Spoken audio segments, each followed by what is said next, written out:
Hallo zusammen, ich bin Michael und heute machen wir etwas zusammen, da läuft mir schon die ganze Zeit das Wasser im Mund zusammen. Das gehört für mich zu meinen absoluten Favorite-Köstlichkeiten zum Schnabulieren. Heute gibt es nämlich das Espresso Kokos Busserl.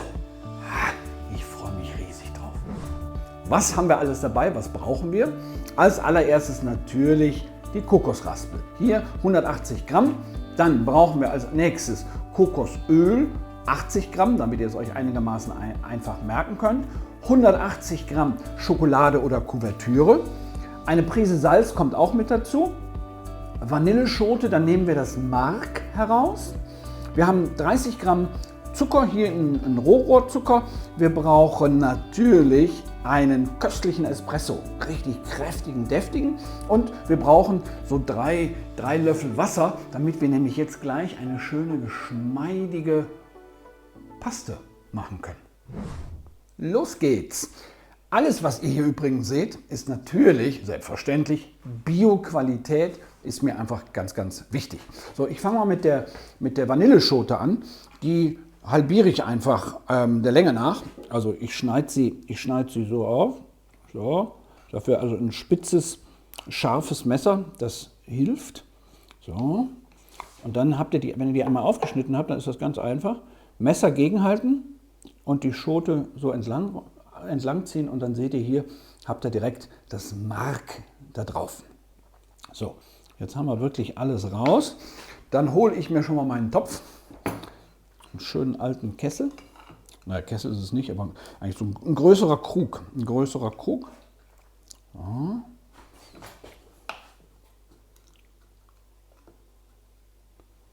So, jetzt kommt, ich habe ja eben von so einer Paste, von einer leichten Masse gesprochen. Die rühre ich jetzt an und wir brauchen dafür, als allererstes brauchen wir da dann gleich meine Kokosraspeln natürlich.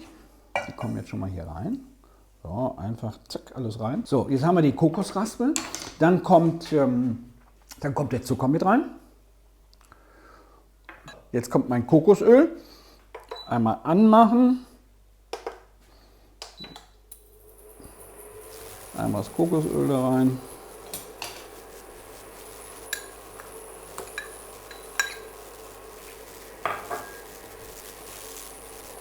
Dann seht ihr, das geht ratzfatz. Mittlere Temperatur, damit ihr das gut im Griff habt. Das lassen wir auflösen. Hier ist schon mal vorbereitet. Habe ich irgendwas vergessen? Nein, doch, ich habe was vergessen. Die Prise Salz. Prise Salz ist wie beim Backen. Wie beim Backen, wirklich so, guckt hier, so eine kleine Prise, einfach nur mit dazu. Hebt die Aromen, darum geht es eigentlich. Mehr nicht. Ihr werdet das Salz natürlich niemals schmecken. Dann hebt einfach alles ein bisschen an. So, das Kokosöl ist fast schon fertig. Sobald ich das fertig habe, guckt.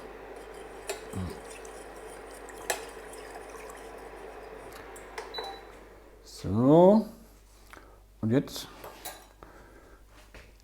kommt das Kokosöl rein und auf das Kokosöl kommt gleich noch mein Espresso. So.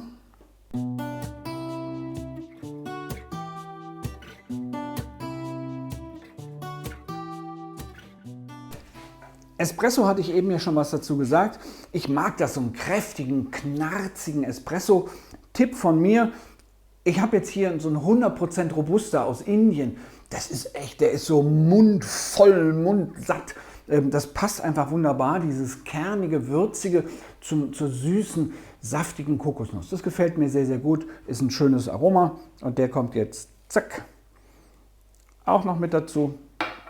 Dann haben wir jetzt hier unser Wasser. Das brauchen wir gleich, gegebenenfalls. Doch, ich sehe es schon, das brauchen wir auf jeden Fall. Also auf jeden Fall mal die 3 Löffel dazu. So. Hier mit so einem Gummimandel, was ich jetzt hier in der Hand habe, also hier dieses blaue Teil, könnt ihr das einfach wundergut untereinander heben. So lange, bis ihr einfach wirklich eine schöne, eine homogene, eine geschmeidige, eine glatte Masse habt. Das merkt ihr einfach. Ich habe jetzt die drei Esslöffel Wasser komplett drunter gemacht und merke, das ist auch richtig, das ist genau die richtige Menge. Zusammen mit dem Espresso haben wir da wirklich ein schönes Ergebnis jetzt, was wir dann gleich aufstreichen können in unsere Backform. Jetzt kommt meine wunderbare Kokosmasse in die Auflaufform. Das haben wir natürlich vorbereitet. Die klassische Auflaufform mit Backpapier. So sieht es aus. Und da kommt jetzt meine Espresso Kokos Bussal Mandelmasse rein. So. Das seht ihr auch noch mal schön von der Flüssigkeit her. Das hat genau gepasst. So.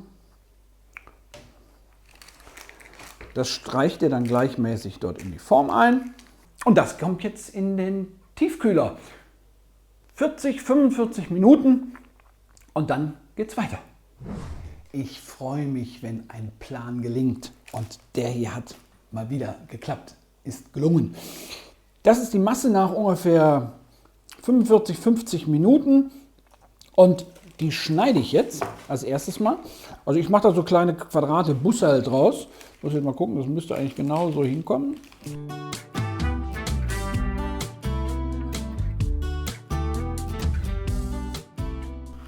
So, jetzt haben wir insgesamt eben die Bussal rausgeschnitten. Und das nächste Wichtige ist jetzt natürlich die Schokolade, die noch fehlt. Ich habe mich diesmal für eine Vollmilch-Kuvertüre entschieden. Unterschied zwischen Schokolade und Kuvertüre: Die Kuvertüre hat einen höheren Fettgehalt. Und dieser höhere Fettgehalt lässt dann die Masse, wenn man sie erhitzt, weil man nennt sie auch Überzugschokolade, geschmeidiger werden. Also das, wenn wir die jetzt erhitzen, wird weicher, wird geschmeidiger, flüssiger und fließender. Deswegen Kuvertüre. Ihr könnt aber auch ganz normal eine Schokolade nehmen. Schokolade, Kuvertüre, beides funktioniert. So, und das kommt jetzt einfach alles hier rein. Und dann geht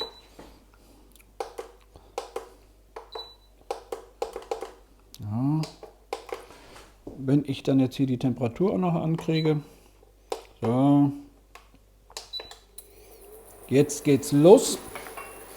So, da müsst ihr einfach nur ein bisschen gucken. Ich habe es jetzt mal hier auf 120 Grad erstmal gestellt. Das werden wir dann hinterher zum Schluss gar nicht brauchen. Aber ihr seht ja jetzt schon, wie schnell das beginnt zu schmilzen.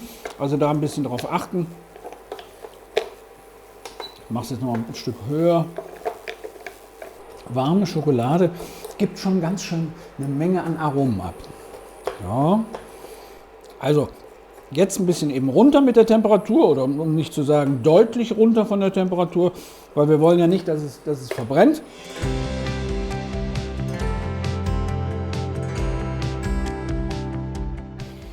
Das duftet schon so gut. Und jetzt, guck mal, jetzt, das ist für mich wie so Kindheitstraum. Ja? So, Harry im Schokoladenwunderland. So, und jetzt verteilt ihr das einfach. So, guck.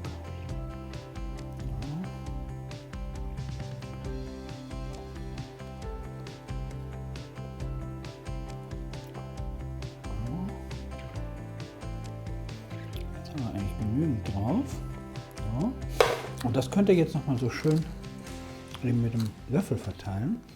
Also hier geht es jetzt nicht um einen Schönheitswettbewerb, den wir gewinnen wollen, sondern hier geht es um die richtig coole Verbindung von der flüssigen Schokolade, Kuvertüre.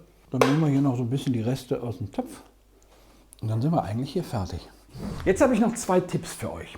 Das erste: Ich habe dann so zwischendurch von meiner Produktionschefin heute mal den Hinweis drauf bekommen, dass vielleicht die Temperaturen beim Schokoladeschmelzen nicht ganz so hoch sein müssten. Ich mache das immer ganz gern, weil ich dann so ungeduldig bin. Aber das ist Quatsch. Also nochmal, Temperaturen zum Schmelzen der Schokolade oder Kuvertüre macht ihr eigentlich auf der niedrigsten Stufe von eurer Platte. Ich habe es dann hinterher so runtergesetzt auf 40, 50 Grad, Stufe 1 tatsächlich, wie ich das hier einstellen konnte. Sonst müsst ihr einfach verdammt viel rühren, damit es nicht eine ganz dunkle Schokolade wird. Und zweiter Tipp, wenn ihr das dann drüber gegossen und schön verteilt habt, die Schokolade oder die Kuvertüre, dann gebt es nochmal so für 10 Minuten in den Tiefkühler. Lasst es euch schmecken. Ich freue mich, wenn wir uns das nächste Mal wiedersehen. Bis dahin, macht's gut. Tschüss.